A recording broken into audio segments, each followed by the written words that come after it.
दूसरा ग्रंथियों 10 अध्याय प्लीज 4 आयत। यहां पे लिखा क्योंकि हमारी लड़ाई के हथियार शारीरिक नहीं पर गढ़ों को ढा देने के लिए परमेश्वर के द्वारा सामर्थी हैं। 5 आयत। इसलिए हम कल्पनाओं को और हर एक ऊंची बात को जो परमेश्वर की पहचान के विरोध में उठती है खंडन करते हैं और हर एक भावना को कैद करके मसीह का आज्ञाकारी बना देते हैं और तैयार रहते हैं कि जब तुम्हारा आज्ञा पालन पूरा हो जाए तो हर एक प्रकार के आज्ञा उल्लंघन को दंडित करें। अगर आप 3 आयत पढ़ते हैं तो पौलुस यहां पर कहता है कि यदि भी हम शरीर में चलते फिरते हैं तो भी शरीर के अनुसार नहीं लड़ते। यहां पे पौलुस लड़ाई की बात करता है पर साथ में यह भी कहता है कि हालांकि हम शरीर के अनुसार चलते हैं पर हम शरीर के अनुसार लड़ते नहीं हैं। लड़ाई में जरूर हैं हम। हमारी लड़ाई, अगर आप 4 आयत पर ध्यान देते हैं, लिखा है वहां पे हमारी लड़ाई के हथियार शरीर के नहीं है बल्कि परमेश्वर गढ़ों को ढा देने के लिए परमेश्वर के द्वारा सामर्थी हैं। और 5 आयत में आप देखते हैं कि वहां पे वह कल्पनाओं विचारों की बात करता है। हमारी जो मुख्य लड़ाई है वह आत्मा और शरीर और विचारों से है, मन के विचारों से। आर्ग्यूमेंट्स जो हमारे मन में है। हमारा युद्ध कोई और नहीं है, हमारा युद्ध किसी व्यक्ति से नहीं है। पौलुस कहता, हम इफिसियों की किताब में लिखता, हमारा मल युद्ध लहू और मांस से नहीं है। You don't actually fight the flash and blood. हमारी लड़ाई कतई भी शरीर की नहीं है। हमारी लड़ाई पूरी तरह आत्मिक है और इस आत्मिक लड़ाई में मुख्य विरोधी हमारे मन और हमारा विचार है, हमारी सोच। अगर आप इंग्लिश की बाइबल में पढ़ते हैं NKJV में या आप एम्पलीफाइड में भी पढ़ते हैं, 5 आयत में लिखा है, We are destroying sophisticated arguments and every exalted and proud thing that sets itself against the true knowledge of God. We are taking every thought and purpose captive to the obedience of Christ. मैं इसका अनुवाद आपको कर देता हूं। कहता, हम हर एक आर्ग्यूमेंट, वाद विवाद और हर एक चीज जो अपने आप को ऊंचा उठाती है, हर एक घमंडी बात जो अपने आप को परमेश्वर के ज्ञान से कहीं ऊपर ठहराती है, उन विचारों को लेते हैं और उनको कैद करके मसीह का आज्ञाकारी बनाते हैं। और ये विचार आते कहां पे हैं? ये आर्ग्यूमेंट्स जो हैं, ये सोच जो है वह कहां पर है? ये मानवीय है। बहुत बार वो सोच शैतानिक भी नहीं है लेकिन मानवीय है। और बाइबल में लिखा, हर एक ने पाप किया और हर एक परमेश्वर की महिमा से रहता है। और मानवीय सोच में भी परमेश्वर के ऊपर उठने की इच्छा है। लोग ये नहीं कहते कि मैं परमेश्वर से बड़ा हूं या परमेश्वर के हूं, पर उनके विचार, उनके काम ये बोलते हैं। ये सोचाई कहां से? शैतान की ओर से। बाइबल में लिखा, जब एक लूसीफर नाम का स्वर्गदूत था, तब उसने अपनी सोच को परमेश्वर की सोच से ऊंचे करने की कोशिश की। उसने कहा, मैं अपना सिंहासन परमेश्वर के सिंहासन से ऊंचा करूंगा, मैं ऊंचे पर विराजमान होऊंगा। आमीन। वही सोच उसने आदम और हवा को भी दी। उसने कहा, तुम परमेश्वर के तुल्य हो जाओगे। आपको याद है कुछ दिन पहले मैंने ये बात करी थी कि उनके अंदर ये विचार आया क्यों? क्योंकि जब आपके अंदर एक विचार आता है कि तुम परमेश्वर के तुल्य हो जाओगे, जब उसके अंदर ये सोचाई होगी, इसका अर्थ तुम्हें किसी के आगे झुकना नहीं पड़ेगा, किसी के आगे अधीन होना नहीं पड़ेगा, तब उनको लगा कि ठीक है, मुझे किसी के अधीन नहीं होना पड़ेगा। And this is the biggest problem. और यह आज भी बड़ी समस्या है, अविश्वासियों में भी है, विश्वासियों में भी है। अगर यह समस्या विश्वासियों में नहीं होती तो पौलुस दूसरा कुरिन्थियों 10 अध्याय में यह बात कतई ना बोलता कि हर एक वो विचार जो परमेश्वर की सच्ची पहचान के विरोध में ऊपर उठता है और घमंड से भरा है, हम उसे कैद करके मसीह का आज्ञाकारी बनाते हैं। अगर वह सोच या विचार नहीं आता तो पौलुस को यह बात बोलने की जरूरत नहीं थी। इसका अर्थ यह है कि यह समस्या विश्वासियों में भी है। To deal with their own mind. आपका युद्ध किसी से नहीं है, आपकी और मेरी लड़ाई किसी से नहीं है, अपने आप से है, अपने विचारों से है।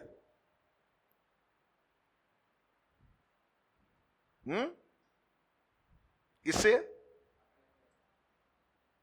आपके अपने ही विचार आपको बहुत तंग करते हैं। इसीलिए तो बाइबल पढ़नी होती है हमें, इसीलिए तो लिखा बाइबल के अनुसार चल। हाँ, अगर हमारे अपने ही विचार बहुत बढ़िया होते तो हमें बाइबल की जरूरत नहीं होती।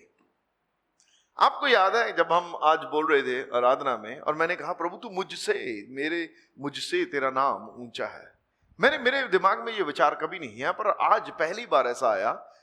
कई बार हमें लगता है कि मैं बहुत बड़ा, लेकिन उसका नाम मुझसे बड़ा है, मेरे व्यक्तित्व से बड़ा है उसका नाम। है या नहीं? उसका नाम हमारे व्यक्तित्व से बड़ा है। और जब हम उसके वचन को सबसे ऊपरी स्थान पे नहीं रखते, सबसे ऊंचे स्थान में नहीं रखते जिंदगी के, तब उस जगह पे हम अपने आप को और अपने विचारों को बड़ा रखते हैं। ये मैं चाहता हूं, ये मेरी इच्छा है।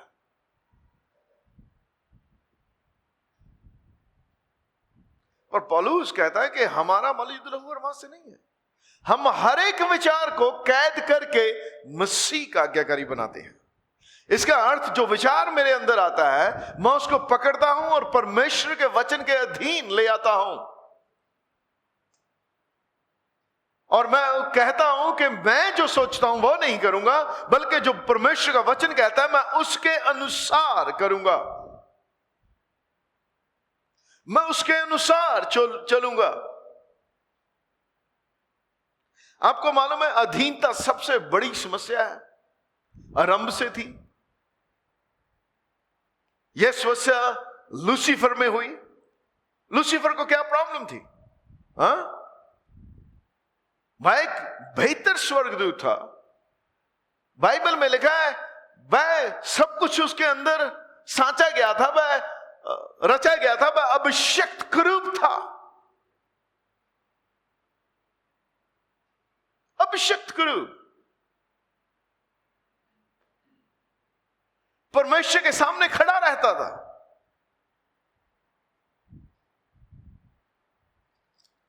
थोड़ा सा देख लेते हैं उसके विषय में, तब हमें समझ में आ जाएंगी कुछ बातें। 14 अध्याय यशायाह की किताब, उसका 14 अध्याय उसकी 9 आयत से पढ़ दीजिए प्लीज, या मैं पढ़ता हूं आपके लिए, रिकॉर्डिंग के लिए आसान रहेगा। 9 आयत। पताल के नीचे अधोलोक में तुझसे मिलने के लिए हलचल हो रही है। शैतान के विषय में है। वह तेरे लिए मुर्दों को अर्थात पृथ्वी के सब सरदारों को जगाता है, और वह जाति जाति के सब राजाओं को उसके सिंहासन पर से उठा खड़ा करता है। वे सब तुझसे कहेंगे क्या तू भी हमारे समान निर्बल हो गया है? क्या तू हमारे समान ही बन गया है? तेरा वैभव और तेरी सारंगियों का शब्द अधोलोक में उतारा गया है। कीड़े तेरा बिछौना और केंचुए तेरा ओढ़ना होंगे। 12 आयत। हे भोर के चमकने वाले तारे, तू कैसे आकाश से गिर पड़ा है? तू जो जाति जाति को हरा देता था, तू अब कैसे काटकर भूमि में भूमि पर गिराया गया है। वह ऐसा चमकने वाला तारा था वो। और एक भाग दूसरा बाइबल का यह बोलता है कि वह एक अभिषिक्त कुरूप था।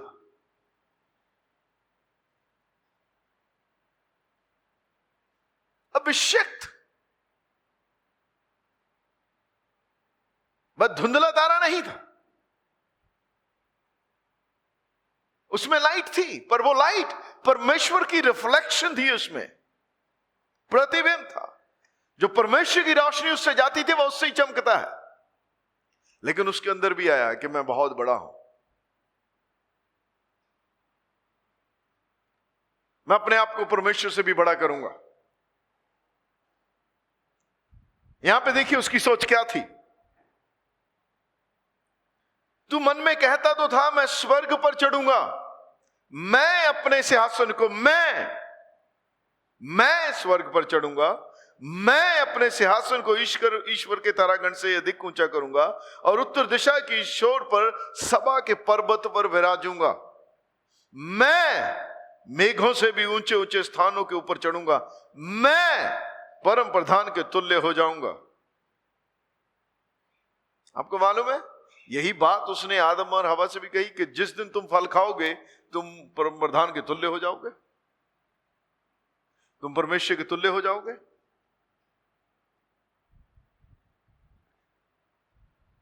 उनको उस विचार को लेके कैद करना चाहिए था, जैसे यीशु मसीह ने किया।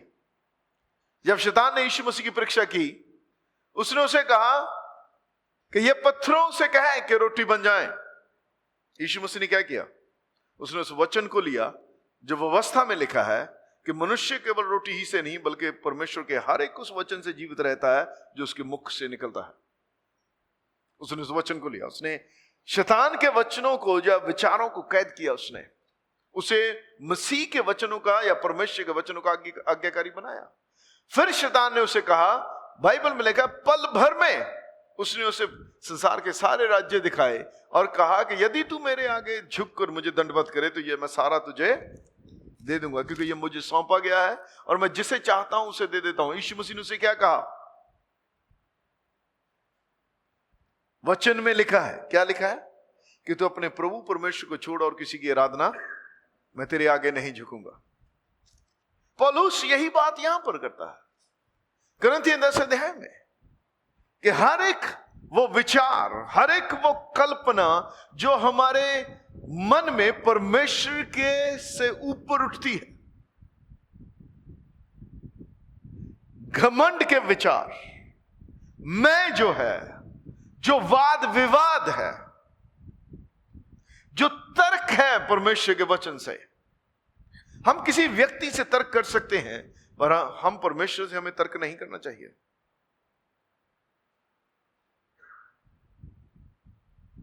आप उसके वचन से तर्क नहीं कर सकते। आप उससे प्रार्थना कर सकते हैं कि प्रभु यह बात मुझे समझ में नहीं आई, आप मुझे समझा दीजिए। आप ये बोल सकते हैं और वह समझाएगा। हम बाइबल की सब बातें समझते नहीं, मैं आज तक नहीं समझता, अभी भी मुझे समझने की जरूरत है। 30 साल हो गए मुझे बाइबल पढ़ते हुए। कितने? आपकी कईयों की 30 साल की उम्र नहीं है, लेकिन जब भी मैं पढ़ता हूं मुझे लगता है कि अभी मुझे समझना है और उसके लिए मैं प्रार्थना कर सकता हूं। और मैं प्रार्थना करता हूं, प्रभु मुझे यह बात समझा, पर मुझे उसके वचन से तर्क नहीं करना कि ऐसा क्यों कहा तूने। कौन बुद्धिमान है ज्यादा, हम या वो? हाँ, कौन है बुद्धिमान? हाँ, परमेश्वर बुद्धिमान है। अगर उसने वचन लिखा है तो उसे मालूम है उसने क्यों लिखा है, उसे मालूम है क्या करना चाहिए, उसे मालूम है हमारे लिए बेहतरी किस चीज में है। उसे मालूम था आदम और हवा के लिए बेहतरी किस चीज में थी। उनकी बेहतरी यही थी कि वह ज्ञान ना ले जिसकी उन्हें जरूरत नहीं थी।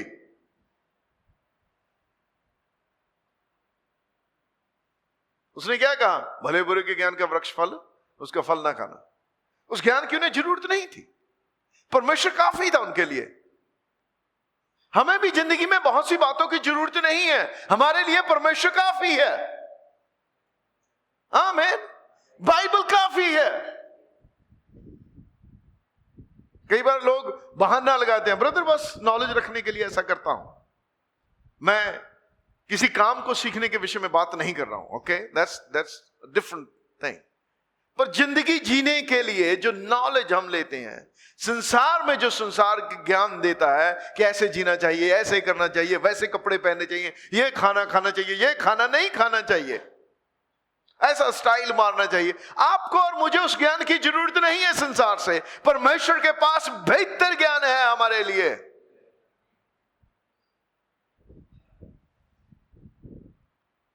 बेहतर,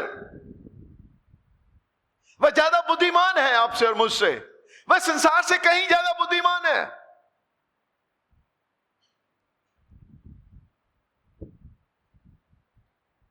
इसलिए पौलुस कहता है कि हम हर एक बात को जो परमेश्वर की पहचान के विरोध में उठती है उसे कैद करके मसीह का आज्ञाकारी बना देते हैं। क्या करते हैं हम? कैद करके मसीह का आज्ञाकारी बना देते हैं। तो हमें क्या करना है? हमें अपनी बात को परमेश्वर के सामने रखना है। ये परमेश्वर की बातों को कैद करना है या अपनी बातों को कैद करना है? बहुत बार हमारा जब तर्क होता है तो हम ये कहना चाहते हैं कि भाई जो मैं बोल रहा हूं वो सही होना चाहिए, प्रभु जो मैं कह रहा हूं उसके अनुसार होना चाहिए, ना कि जो तेरा वचन कहता है उसके अनुसार, क्योंकि मेरा ज्ञान ज्यादा बड़ा है। पर पौलुस कहता है कि मैं परमेश्वर के ज्ञान को ऊपर रखता हूं और अपने ज्ञान को, अपने विचारों को, अपनी सोच को कैद करके मसीह का आज्ञाकारी बनाता हूं। पर कैसे? परमेश्वर के वचन से। वह कहता हमारे हथियार शारीरिक नहीं है, हम शरीर के अनुसार नहीं लड़ते। आमीन। बाइबल की एक सिंपल उदाहरण ले लीजिए। अगर बाइबल में लिखा है कि माफ करो, हाँ, लेकिन आपका ज्ञान कहता नहीं मुझे माफ नहीं करना है। जब आप ये डिसाइड कर लेते हैं कि मुझे माफ नहीं करना है, तो आप परमेश्वर का जो ज्ञान है, जो ट्रू नॉलेज है, उसे दबा देते हैं और आपका जो ज्ञान है, आपका जो तर्क है, आपका जो विचार है, उसे आप ऊपर रखते हैं। You fail the word of God. आपने परमेश्वर के वचन को असफल कर दिया अपने जीवन में। आपने कहा नहीं मेरा तर्क सही है। ना माफ करने का तर्क सही है, किसी को गाली देने का तर्क सही है। बाइबल में लिखा तुम अन्याय सह क्यों नहीं लेते? तुम अन्याय सह क्यों नहीं लेते? और हम कहते हैं हम क्यों सहें जी, पहले उसने मेरे साथ किया इसलिए मैंने उससे किया।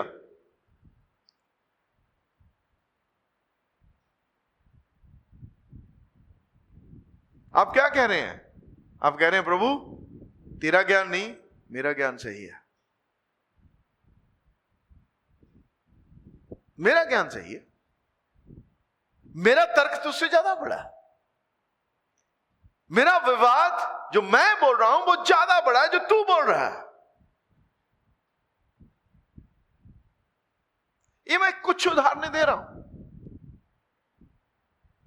कि कैसे हम अपना जो तर्क है उसे नीचे रख सकते हैं। बाइबल में लिखा, पौलुस कहता है कि हम हर एक ऊंची बात को कैद करके मसीह का आज्ञाकारी बना देते हैं। हर एक विवाद को जो हमारे मन में उठता है हम उसे कहते हैं नहीं परमेश्वर का वचन ये कहता, हम उसे परमेश्वर के वचन की रोशनी में देखते हैं। इसीलिए नीति वचन 3 अध्याय उसकी 5 आयत में लिखा है, अपनी समझ का, किसका? बोलिए, कहिए अपनी समझ का, कहिए अपनी समझ का, कहिए अपनी समझ का। क्या कहना है? अपनी समझ का सहारा, बल्कि क्या करना? परमेश्वर पर पूरे हृदय से, परमेश्वर पर पूरे हृदय से भरोसा रखने का क्या अर्थ है? उसके वचन पर, उसके वचन पर। अपनी समझ को कहना है कि नहीं मेरी समझ परमेश्वर के वचन से बड़ी नहीं है। आमीन। कोई है यहां पे जिसकी समझ परमेश्वर से ज्यादा बड़ी है?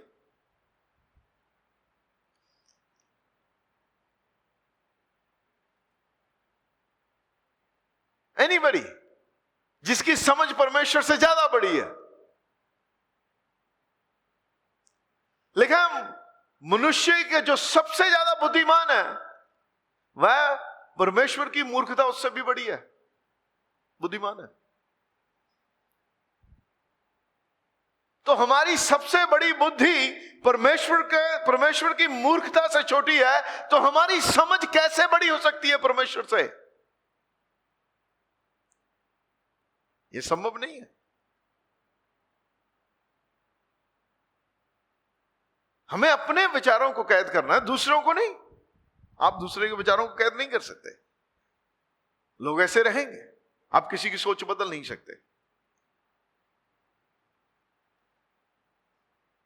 एक ही तरीका जिससे सोच बदली जा सकती है वह है परमेश्वर का वचन, और कोई तरीका नहीं है। और मसीहों के लिए सोच, आपको मालूम है सबसे बड़ी समस्या मसीहों की क्या है आज? उनके ऐसा नहीं है कि उनके पास अभिषेक कम है, प्रभु नहीं है, प्रभु उनके पास है, उनकी सोच में प्रॉब्लम है। इसमें नवीनीकरण नहीं होता, यह नहीं बदलती। हम जहां से आते हैं, जहां पर काम करते हैं, जिस वातावरण में रहते हैं, मैं तो वहां से आता हूं जी, हमारी जाति ये है जी, हमारा धर्म ये था, हम पंजाबी हैं, हम फलाना है, हम ये हैं, वो।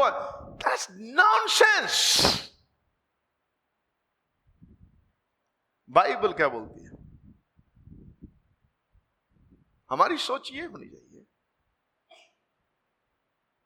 हमारी सोच इस पे भी आधारित नहीं है कि लोगों ने हमारे साथ क्या किया है, दूसरा हमारे साथ क्या बर्ताव करता है। हमारी सोच उससे नहीं बदलनी चाहिए। हमारी सोच हमेशा ही परमेश्वर के वचन के अनुसार नहीं होनी चाहिए। अगर आप एक आयत से पढ़ते हैं यहां पर, प्लीज 10 की एक आयत से, अब देखिए यहां पर पौलुस की सोच को। कहता मैं वही पौलुस जो तुम्हारे सामने दीन हूं। क्या हूं? तुम्हारे सामने क्या है पौलुस? ये दीन शब्द लोगों को बहुत चुभता है। मैं कैसे दीन हो जाऊं?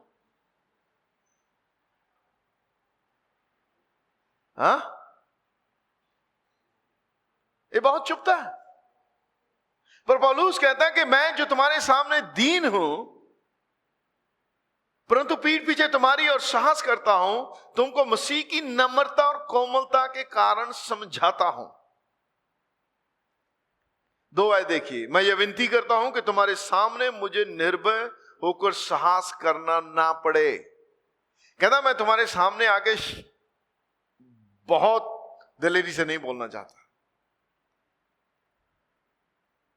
मैं लिख दे रहा हूं तुम्हें कि तुम इन बातों को बदल लो, पर मैं तुम्हारे सामने आके बहस नहीं करना चाहता, अपनी बात को मजबूती से रखना नहीं चाहता, पर मैं नम्रता से तुम्हें समझाता हूं। आमीन। ये उसकी सोच थी। उसने अपनी सोच को परमेश्वर के वचन के अनुसार रखा। कई बार क्या लोग बोलते हैं, मैं जाता हूं सामने उसके, करता हूं उसका सामना, मैं देखता हूं, मैं नहीं डरता। यू आर जस्ट अ फूल। मूर्ख हो तुम।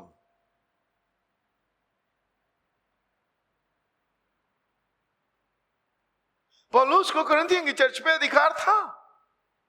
वह बहुत सी बातें उनके सामने उनका सामना कर सकता, पर वह पीछे से लिख देता था उनको, और जब वह मिलता तो बड़े प्यार से मिलता उनसे। पर इसका अर्थ यह नहीं था कि उनके किसी गलत बात से बस सहमत था। जिन बातों को लिखने की जरूरत थी वह उन्हें लिखता था, उन्हें बोलता था। पर इसका अर्थ कतई यह नहीं था कि पौलुस कमजोर था। वह कमजोर नहीं था, वह डरपोक नहीं था, पर अपनी दिलेरी लोगों के सामने पेश नहीं करना चाहता था। उसने इस बात को ठान लिया था। आगे देखिए आप, मैं ये विनती करता हूं कि तुम्हारे सामने मुझे निर्भय होकर साहस करना ना पड़े, जैसा मैं कुछ लोगों पर भी जो हमको शरीर के अनुसार चलने वाले समझते हैं साहस दिखाने का विचार करता हूं। कहता कभी कभी मेरे अंदर आता है कि जाके बताऊं उनको, विचार आता है, पर मैं ऐसा करना नहीं चाहता। क्यों? क्योंकि हम शरीर तो, क्योंकि यदि भी हम शरीर में चलते फिरते हैं तो शरीर के अनुसार नहीं लड़ते। तो उसका आत्मिक रूप से लड़ने का क्या अर्थ था? जो विचार उसके अंदर उठते थे सामना करने के लिए, उनको वह क्या करता था? कैद करता था। हर एक बात जो परमेश्वर की पहचान में थी, पहचान के विरोध में थी, घमंड का वाद विवाद था, उसे वह रोकता था, उसे वह नियंत्रण करता था, उसे वह बकता नहीं था, उसे वह बोलता नहीं था। कहता हम कैद करके उसे मसीह का आज्ञाकारी बना देते हैं। आमीन। हमें भी अपनी सोच को बदलना है प्रियो। हमें परमेश्वर के वचन को अपनी सोच में महत्वता देनी है। इसीलिए तो हमें बाइबल पढ़नी है, इसीलिए तो हमें परमेश्वर का मनन करना है, इसीलिए तो यह किताब हमें अपने मुंह से अलग नहीं होने देनी है, क्योंकि इसी में हमारी सफलता है। परमेश्वर जानता है दीनता में हमारी सफलता है, परमेश्वर जानता है अधीनता में हमारी आशीष है, क्योंकि पानी कभी भी ऊंची तरफ नहीं बहता है, नीची तरफ ही बहता है। और बाइबल में लिखा है परमेश्वर दीनों पर अनुग्रह करता है, घमंडियों का सामना करता है, तो नीचे की तरफ बहता है। हमें परमेश्वर के वचन के अधीन होना है। आमीन। और जहां पे हमें लोगों के अधीन होने की जरूरत है, जहां बाइबल बोलती है कि हमें अधीन होना चाहिए, तो हमें अधीन होना चाहिए। पति पत्नी को पति के अधीन होना चाहिए, एक काम करने वाले को बॉस के अधीन होना चाहिए। जहां भी आप काम करते हैं, बच्चों को मां बाप के अधीन होना चाहिए। आप और मैं इस क्रम को जो परमेश्वर ने सेट किया है उसे बदल नहीं सकते। अगर आप बदलने की कोशिश करेंगे तो आप ही समस्या में रहेंगे। आदम और हवा ने बदलने की कोशिश की और वही समस्या में आए। शैतान ने बदलने की कोशिश की, जब वह लूसीफर था बस समस्या में आ गया। हमारे पास उदाहरणें हैं, बाइबल में बहुत सी उदाहरणें हैं। मैं कभी कभी सोचता हूं दाऊद का बेटा अबशालोम दाऊद का बेटा था, दाऊद राजा था, अबशालोम राजा नहीं था। लेकिन उसने राज्य को पलटने की कोशिश की। कैसे? लोग बहुत चालाक है, वह आत्मा ऐसे ही काम करता है। जब कोई व्यक्ति किसी के भी अपनी अथॉरिटी, जो भी उसकी अधिकार है, उसके विरोध में जाता है, तो नीचे वालों से वो बड़े प्यार से बात करता है। अबशालोम राज्य के जो द्वार था उस पे खड़ा हो जाता था, गेट पे यरूशलेम के। वहां पे लोग आते, उन्हें मिलता, बड़े प्यार से मिलता और बोलता, अगर मैं तुम्हारा राजा होता तो मैं तुम्हारे लिए ऐसा करता। He was sowing the seed. और उसने अच्छी अच्छी बातें बोल के, हल्के उसका हृदय करप्ट था, उसने वो बातें बोल के राज्य को वश में कर लिया। आपने देखा उसका नतीजा क्या हुआ। पर दूसरी तरफ सुलेमान था, कहता मेरा बाप मुझे बचपन में सिखाता था, ये पुत्र है मेरे पुत्र, मेरे वचन ध्यान धर के सुन, अपना कान मेरी बातों पर लगा, इनको अपनी आंखों की ओट ना होने दे, बल्कि अपने ही हृदय में धारण कर, क्योंकि जिनको ये प्राप्त होते हैं उनके जीवित रहने का, उनके सारे शरीर के चंगे रहने का कारण होते हैं। उसने अपने बाप की बातें सुनी, जो कि परमेश्वर का वचन था, वह उसके जीवित रहने का कारण था। आपको मालूम है राजा सुलेमान बहुत सफल राजा रहा, उसके बाद ना कोई हुआ, ना उससे पहले इतना सफल राजा था। उसके राज्य में इजराइल इतना अमीर हो गया था कि सोना और चांदी सड़क में, गलियों के पत्थरों के समान हो गए थे। वह इतना अमीर राज्य था। पर आपको मालूम है क्यों? क्योंकि उसने अपने बाप के राज्य को पलटा नहीं, वह उसकी अधीनता से बाहर नहीं गया। हालांकि जब अदोनाई ने राजा बनने की कोशिश की, तब भी सुलेमान नहीं उठा, जब तक राजा दाऊद उसे राजा बनाने के लिए नहीं ले गया। अधीनता में ताकत है। आमीन। अधीनता में ताकत है। बाइबल में लिखा, इसलिए बाइबल में लिखा है अपने आप को परमेश्वर के हाथ के नीचे कर दो, अधीन कर दो, ताकि वह तुम्हें उचित समय पर उठाए। There is a right time for a promotion. अगर आप अपने आप को प्रमोट करने की कोशिश कर रहे हैं और परमेश्वर के विचारों से बाहर जा रहे हैं, तब आपका नीचे जाना तय है, उसे कोई रोक नहीं सकता। आप फिर किसी पे दोष लगा सकते हैं, कह रहे उन्होंने मेरी मदद नहीं की, उसने मुझे नहीं उठाया, उसने मेरी मदद नहीं की। आपका नीचे जाना तय है। आप किसी के अधीन नहीं है तो आपका नीचे जाना तय है, उसे कोई नहीं रोक सकता। अगर आप अपने आप नीचे जाते हैं तो आपका ऊपर जाना भी तय है। आमीन, आमीन, आमीन। तो हम क्यों ना परमेश्वर के तरीके से ऊपर उठे, क्यों ना हम परमेश्वर के विचारों को अपने हृदय में, मन में जगह दें। आमीन। सिर्फ परमेश्वर का वचन हमारे हृदय में नहीं होना चाहिए, यहां भी होना चाहिए, हमारी सोच में भी। हमारी सोच का बदलना बहुत जरूरी है। हर विचार जो परमेश्वर की पहचान के विरोध में आता है उसे कैद करना है। जब भी आपके मन में कोई विचार उठता है, वाद विवाद उठता है, आप उसे सोचिए, पूछिए क्या यह परमेश्वर के वचन के अनुसार है, क्या यह बाइबल है, क्या इस बात से परमेश्वर को महिमा मिलती है, बाइबल मुझे इस विषय में क्या कहती है। हाँ, हमें बाइबल की ओर मुड़ना है, वही हमारी सफलता है। आमीन, आमीन। परमेश्वर आपको आशीष दे। पिता, हम यीशु के नाम से धन्यवाद करते हैं आपके वचन के लिए। तेरा वचन जो आज बोया गया वह प्रभु 30 गुना, 60 गुना और 100 गुना फल लाए और तेरे लोग आशीष पाए और तू महिमा। प्रभु, मेरी यह प्रार्थना है कि हम तेरे वचन को सिर्फ सुनने वाले ही नहीं बल्कि उस पर चलने वाले भी हों और तेरे नाम की महिमा हो। धन्यवाद के साथ हम इस प्रार्थना को प्रभु यीशु के नाम से मांगते हैं। आमीन, आमीन।